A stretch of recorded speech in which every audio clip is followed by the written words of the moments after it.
Students, आज मैं आपके लिए एक बहुत ही शानदार टॉपिक लाया हूँ।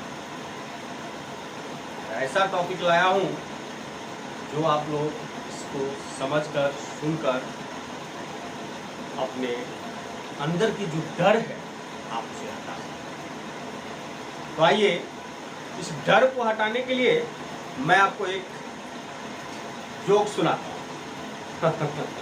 एक जोक है, ये चूहे और शेरनी के बीच की कहानी।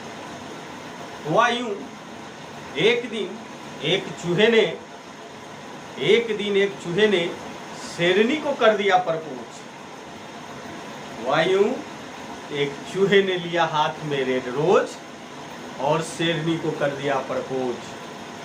शेरनी को कर दिया प्रपोज और चूहे ने कहा I love you, I miss you. शेरनी ने कहा अरे चुप कल मुहे, अपनी तो शकल देखी है आईने में। कहा शकल को तो छोड़, कॉन्फिडेंस को तो देख। कहने का अर्थ स्टूडेंट्स, हर इंसान जो पृथ्वी पर आ चुका है, आने वाला है, उसके जिंदगी का कुछ भी लक्ष्य नहीं हो तो वह मनुष्य पूछबीन पशु के समान होता है। परंतु आज की दुनिया में लक्ष्य हर इंसान के पास होता है, परंतु उसे वह ठीक से कायम नहीं कर पाता। आज मैं जो आपको टॉपिक लाया हूँ कि अंग्रेजी से डरे मत। अंग्रेजी से डर कैसा? अंग्रेजी से डरना ही नहीं है। और आजकल जहाँ तक मैं कल ही क्लास में 11th क्लास में एक न्यू एडमिशन के लिए बच्चे आए थे, 2-3। उसने सबसे पहला क्वेश्चन कहा कि सर मेरा इंग्लिश बहुत कमज़ोर है, मुझे इंग्लिश से डर लगता है। और आज मैं उस डर को भगाने वाला हूँ। वहाँ पर मैं जो जोक सुनाया हूँ वह कॉन्फिडेंस के ऊपर था। कॉन्फिडेंस यदि मनुष्य के अंदर है तो वह कोई भी काम बड़ी आसानी से कर सकता है, क्योंकि अंग्रेजी में एक कहावत है well begun is half done. चलिए मैं इस टॉपिक को शुरू करता हूँ। अंग्रेजी से डरे नहीं। अंग्रेजी से डरे नहीं।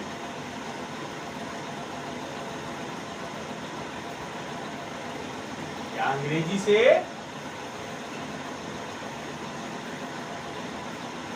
डर कैसा? मैं आज इस डर को हो रहा है, मेरा वादा है, और आप लोगों के सामने एकदम डर नहीं रहेगा, गारंटी है डर नहीं रहेगा। आइए मैं एक छोटा सा उदाहरण देता हूँ। आपको प्रूफ करना है कि अंग्रेजी से डर होना चाहिए या नहीं होना चाहिए। आप बताएंगे हमें। मैं यहाँ पर लिखता हूँ इंग्लिश और यहाँ पर लिखता हूँ हिंदी।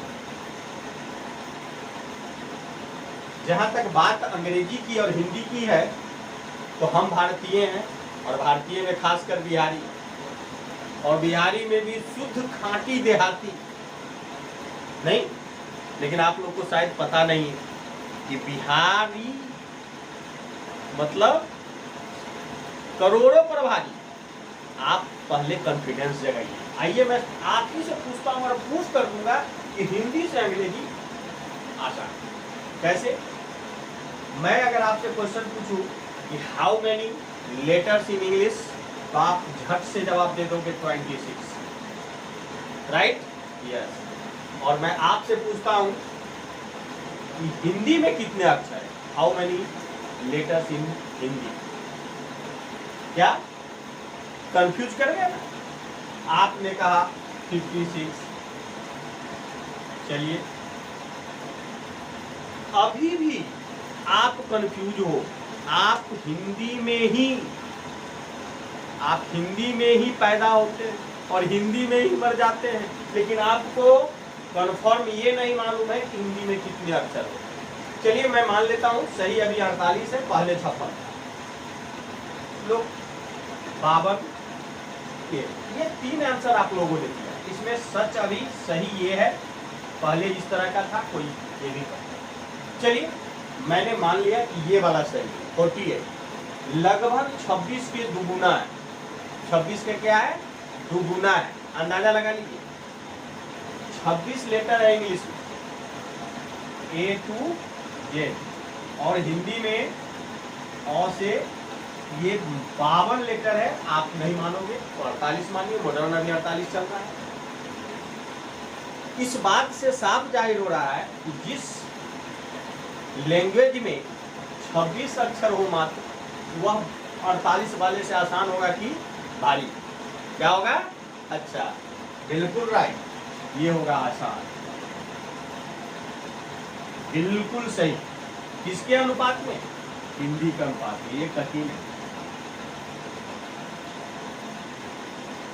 यस, आपको मैंने कहा कि मैं प्रूफ कर दूंगा कि हिंदी से अंग्रेजी आसान है। डिफिकल्ट ये है, आसान ये है। क्लियर हो गया?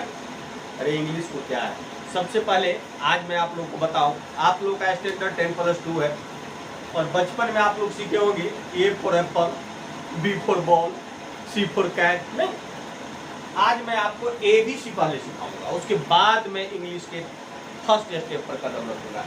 चलिए पहले मैं सिखाता हूं आप लोगों को ABC। आप लोग हमारे साथ जुड़े रहिए और चलिए देखिए। ए, आप पढ़े होंगे A फॉर एप्पल, गलत है, नहीं पढ़ना है। बी, आप पढ़े होंगे B फॉर बॉल, नहीं पढ़ना है। आप पढ़े होंगे C फॉर कैट, नहीं पढ़ना है। आप कहेंगे सर आप तो कह रहे बॉल, एप्पल, कैट, नहीं पढ़ना है। जी हाँ, नहीं पढ़ना है, क्योंकि आपकी उम्र, आपकी सोच अब ये एप्पल, बॉल और कैट करनी है। आपको पढ़ना क्या है? A for attitude,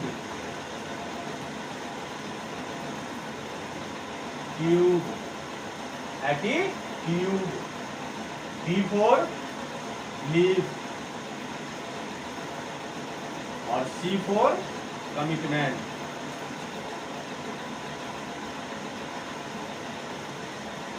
C for commitment. A for attitude, B for belief और C फॉर कमिटमेंट।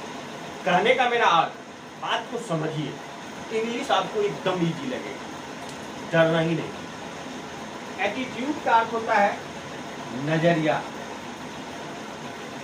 इसको हम लोग शुद्ध हिंदी में कहें तो अभिव्यक्ति। ये एटीट्यूड बताता हूं। दूसरा है बिलीफ, विश्वास, और तीसरा है कमिटमेंट, मतलब संकल्प। आपको मैं बता दूं, सबसे पहले आप अपनी नजरिया बदल लीजिए, आप अपनी अभिव्यक्ति, अपनी सोच को बदलें। जैसे ही आप सोच बदलिएगा, आपको इंग्लिश आसान दिखने लगेगा। अरे आजकल तो जानवर भी है, आप शाम में यदि इवनिंग वॉक पर जाते होंगे तो देखते होंगे कि वन में, बाग में सियार, जिसको नरिया हम लोग कहते हैं, वह भी इंग्लिश बोलता है। और आप जैसे ही दिन भर का थका हरा शाम में वॉक पर जाते हो तो वो आपसे पूछता है how are you, how are you, how are you. आप देखिए, अरे कौवे को पूछिए अंग्रेजी में क्या कहते हैं तो कहेगा क्रो क्रो। कहने का अर्थ क्या है कि इंग्लिश इतना इजी है कि मनुष्य तो छोड़ दीजिए, जानवर भी बड़ी आसानी से नहीं। नजरिया, अभिव्यक्ति, ये चीज जो है, इस पर मैं एक और वीडियो बनाऊंगा, उसका लिंक भी डाल दूंगा, आप लोग उसे देखिएगा। एटीट्यूड मनुष्य का सब कुछ है। एटीट्यूड यदि आपका चेंज हो जाता है, एटीट्यूड आपकी अच्छी है, तो दुनिया की कोई भी ताकत आपको सक्सेस होने से नहीं सकता। दैट मीन्स चैलेंज, यही सबसे बड़ी चीज है। आप अपने सोच को बदल लीजिए। मुझे सीखना है अंग्रेजी तो सीखना है, सीखने का भी तरीका मैं बताऊंगा, पैसेंस रखिए। दूसरा है बिलीफ, कुछ भी कर लीजिए, कितना भी एटीट्यूड बदल लीजिए, लेकिन विश्वास आपके अंदर नहीं है। अभी मैं जो कहा था शेरनी और चूहे की, जो कॉन्फिडेंस नहीं है, तो आप नहीं कर सकते। और तीसरी सबसे बड़ी बात है कमिटमेंट, संकल्प, डिटर्मिनेशन, जिसको हम लोग प्रण कहते हैं। प्रण हम डिटरमाइंड हो गए हैं कि फलना से बात नहीं करेंगे, हम आज संकल्प ले रहे हैं। अरे आप संकल्प का छोटा सा उदाहरण देता हूँ, जब कभी भी आपके घर में कोई पुरोहित पंडित जी पूजा कराने आते हैं तो सबसे पहले पान का पत्ता या क्या सुपारी, मुझे पूरा नहीं मालूम, वो हाथ पर रख कर कहता है कि पहले अहाँ के सबसे पहले संकल्प लेवा पड़त, अहाँ संकल्पित भ जाओ तहन हम पूजा स्टार्ट करब। अब आप अंदाजा लगाइए कि जब एक पूजा करने में हमें संकल्प लेना पड़ता है और विश्वास करना पड़ता है, तो हम अपनी ज़िंदगी को बदलने के लिए, हम किसी चीज़ को सीखने के लिए क्यों नहीं संकल्प कर सकते हैं? क्यों नहीं हम अपनी विश्वास को बढ़ा सकते हैं? आपकी विश्वास जैसे ही बढ़ेगी तो आपका आधा रास्ता कोई जीत जाएगा। बात को समझिए, ये 3 चीज आप पढ़िए। A फॉर एप्पल भूल जाइए, B फॉर बॉल भूल जाइए, C फॉर कैट भूल जाइए। जरूरत ही नहीं है, इस चीज की जरूरत नहीं है, अब इस चीज की जरूरत है।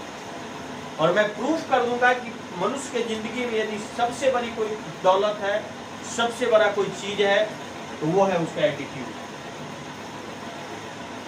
क्लियर हो रहा है? बात को समझिए, आगे बढ़ते हैं। अब आपके मन में प्रश्न उठ रहा होगा कि बात तो सही है सर, कि हमने अपना नजरिया भी बदला, विश्वास भी जगाया और संकल्प भी कर लिया, परंतु इस पर हम कैसे आगे बढ़े, कैसे सीखें? चलिए मैं थोड़ा सा चर्चा करता हूँ। एक मैं जैसे तैसे, मुझे आता तो नहीं है, फिर भी मैं जैसे तैसे एक घर का मॉडल बना।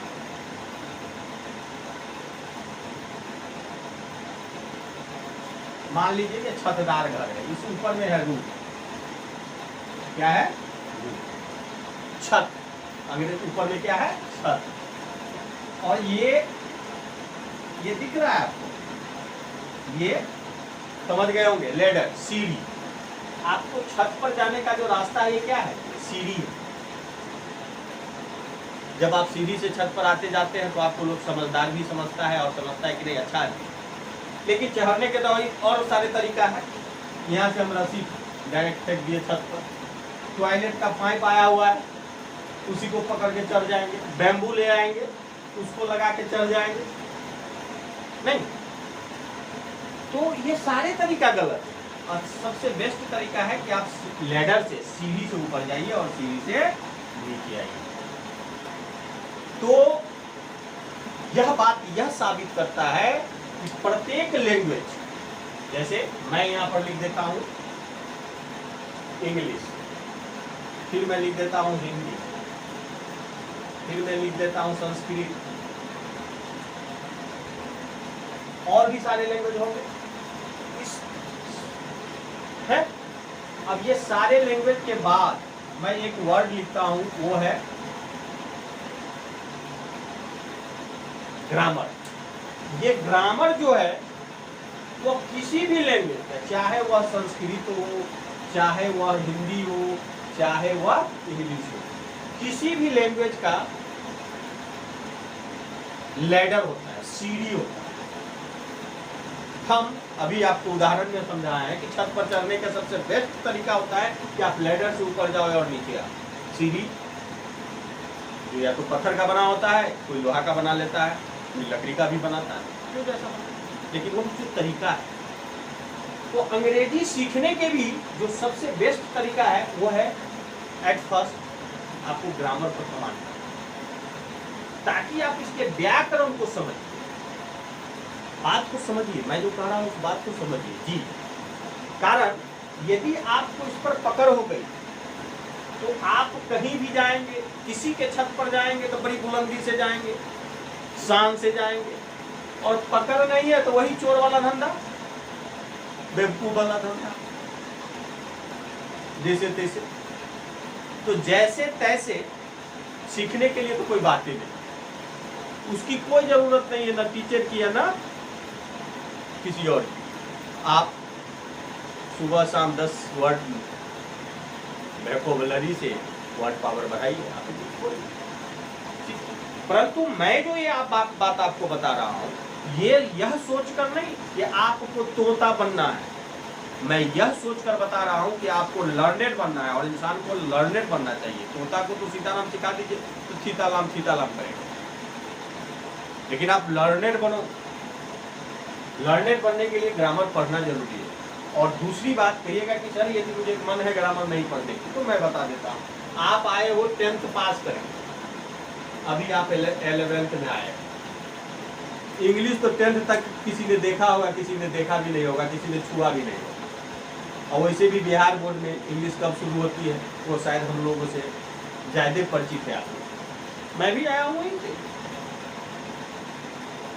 इसीलिए मैं कहता हूँ जब 11th में आओगे तो आपको 100 मार्क्स के इंग्लिश का सब्जेक्ट रखना पड़ेगा। कितने मार्क्स के? 100 मार्क्स। और इसमें आपको कभी 45 तो उधर हो गया 55, कभी 60 40, कभी 50 50 और कभी 65। इस रेशियो में ग्रामर से और इंग्लिश के जो टेक्स्ट बुक है उससे प्रश्न पूछे जाते हैं, और उस प्रश्न का हल करने के लिए आपको ग्रामर भी पढ़ना है। ये दूसरा कारण बता रहा हूँ। और अंग्रेजी भी पढ़ना। जब आप ग्रामर पढ़ते हो तो आपके उसके व्याकरण पर पकड़ हो जाता है, किस शब्द का क्या प्रोनाउंसिएशन करना है, किस शब्द को कैसे बोलना है, क्यों ऐसे हम बोलते हैं, कहाँ इसे बोलना चाहिए, कब इसे प्रयोग करना चाहिए, कैसे प्रयोग करना चाहिए, each and everything WHO question का जवाब मिल जाता है। क्लियर हो रहा है? अब यहाँ पर देखिए, जब WHO क्वेश्चन का जवाब आपको मिल रहा है, ऑब्वियसली आपका कंसेप्ट क्लियर होगा। चलिए थोड़ा सा और आगे बढ़ते हैं।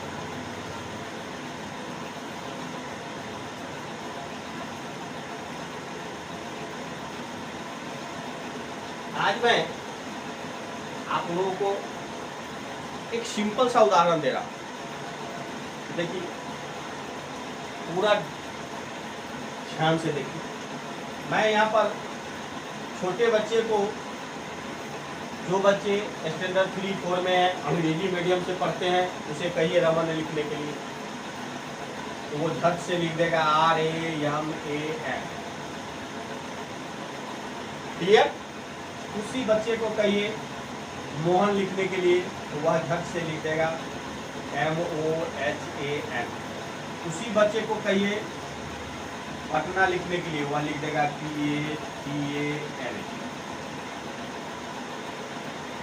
लेकिन बच्चे को टीचर लोग मार के, पीट के, थूर के, रीजन क्या है नहीं बताता। रट लो, मेमोराइज कर लो। तो कब तक आप मेमोराइज करेंगे? जब तक जॉनी जॉनी यस पापा आप छोटे हैं तब तक। जैसे जैसे आपकी सिलेबस का साइज बड़ा होगा तो आप कितना रटोगे, कहाँ तक रटोगे? रट्टा मार। 3 इडियट की मुझे एक सॉन्ग याद आ रही है, प्रॉब्लम ही प्रॉब्लम है, सोल्यूशन का पता नहीं है, जब सोल्यूशन मिला तो प्रॉब्लम का पता नहीं। ये हालत हो जाएगी। तो इसके लिए हमें क्या करना है, चलिए मैं आपको बताता हूँ। छोटे बच्चे को 12 खरी में जो K for कौ, केस का नहीं, K for डबल एस या ये जो सिखाया जाता है उसके अनुसार इसको नाम लिखना सिखाया जाता है। परंतु उन्हें कुछ बात को नहीं सिखाया जाता, उस कारण को नहीं बताया जाता कि आखिर क्यों ये पटाना नहीं होता। अगर मैं छोटे बच्चे को कहूँ तो ये पटना नहीं लिखेगा, वो लिख देगा पटाना। कारण उसे सिखाया जाता है कि आर में अ छिपल है तो आंसर होगा RA। मौ में अ छिपल है तो यह में आयन अंत में है तो उसमें अ नहीं देंगे तो रमन हो गया। मोहन में मौ ओकार है तो यह मुँह, यह छ में अ छिपल है तो आयन लास्ट में है। यहाँ पर बस यही फंडा मैंने कई बच्चों से मिला भी। प में अ छिपल है तो PA, च में अ छिपल है तो TA, नौ है N, ना है तो A, ये हो गया पटाना। भाई ये पटाना कैसे हो गया? Yes, reason.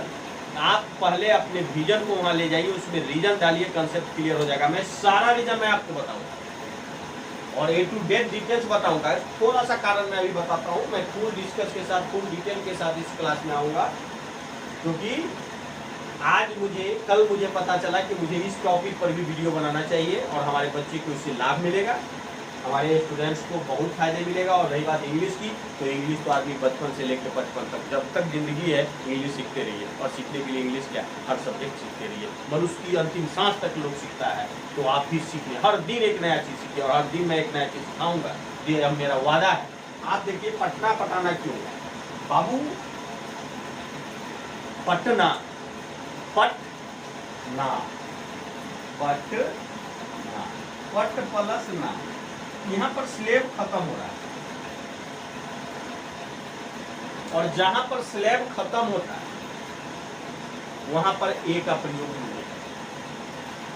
पटना ये स्लेबिक वर्ड है। कहोगे सर आप और उदाहरण दीजिए, जैसे राजेंद्रा, अंग्रेजी में होता है राजेंद्रा, हम लिखते हैं हिंदी में राजेंद्र। तो मैं ये सारा रूल और रेगुलेशन एक एक करके आपको लिखाऊंगा। इससे पहले आपको क्या जानकारी होनी चाहिए, इस बात पर ज्यादा ध्यान दीजिए। प्यास लगी, तो प्यास लगी पानी दूंगा। अभी मैं प्यास लगाया हूं और मुझे पता है कि जब प्यास लगे तो पानी पीनी चाहिए, मजा आ जाएगा। प्यास नहीं है जबरदस्ती पियोगे वोमिटिंग हो जाएगा। भूख लगे तो खाना खाओ, मजा आ जाएगा। भूख नहीं है ठूसो, वोमिटिंग हो जाएगा। नहीं, ये प्यास लगा है और आपके मन में चल रहा होगा कि हाँ सर ये ऐसा कैसे हुआ, मैं बताऊंगा। अब आप पाइए, मैं इंग्लिश ग्रामर को सुनिए। ग्रामर एक शब्द मैंने आपको कहा था। अब तो आप लोग को ये बात पता चल गई होगी कि हमें अंग्रेजी से डरना नहीं चाहिए, उससे लड़ना चाहिए। डर गया तो मर गया। यहाँ पर वर्ड है एक ग्रामर। ग्रामर अर्थात हम लोग अभी सीखने जा रहे हैं इंग्लिश ग्रामर। सिंपल सा वर्ड। इसके डिफिनीशन आप लोग बचपन में पढ़े होंगे। English grammar teaches us how to speak, write and read English correct. Obviously सही है कि व्याकरण हमें शुद्ध लिखना, बोलना और पढ़ना सिखाता है। एकदम लॉजिकल है और प्लस स्वीट डिफिनीशन। परंतु मैं अभी डिफिनीशन की बात नहीं करूंगा, इसके फीचर की बात करूंगा। यहां पर मैं लिखता हूं, हेडिंग दीजिएगा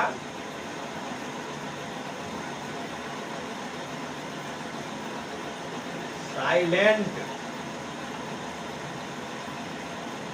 feature of grammar. Silent feature of grammar. Number 1, grammar is the ladder of every language। Grammar प्रत्येक भाषा की सीढ़ी है। Grammar is the language of language।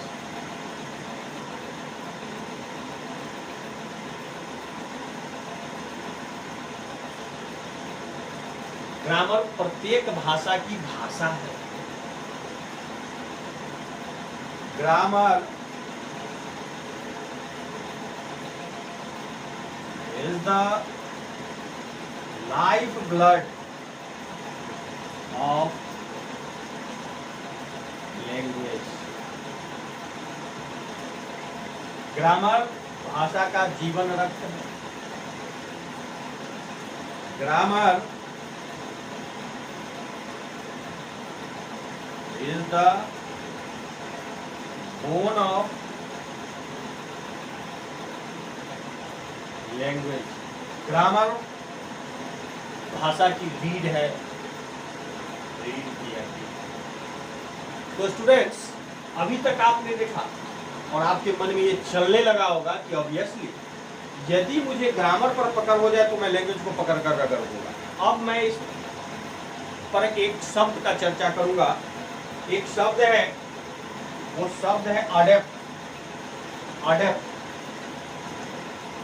Adapt, वो शब्द है अडेप्ट। अडेप्ट का अर्थ क्या होता है? अडेप्ट का अर्थ होता है गोद लेना। We all know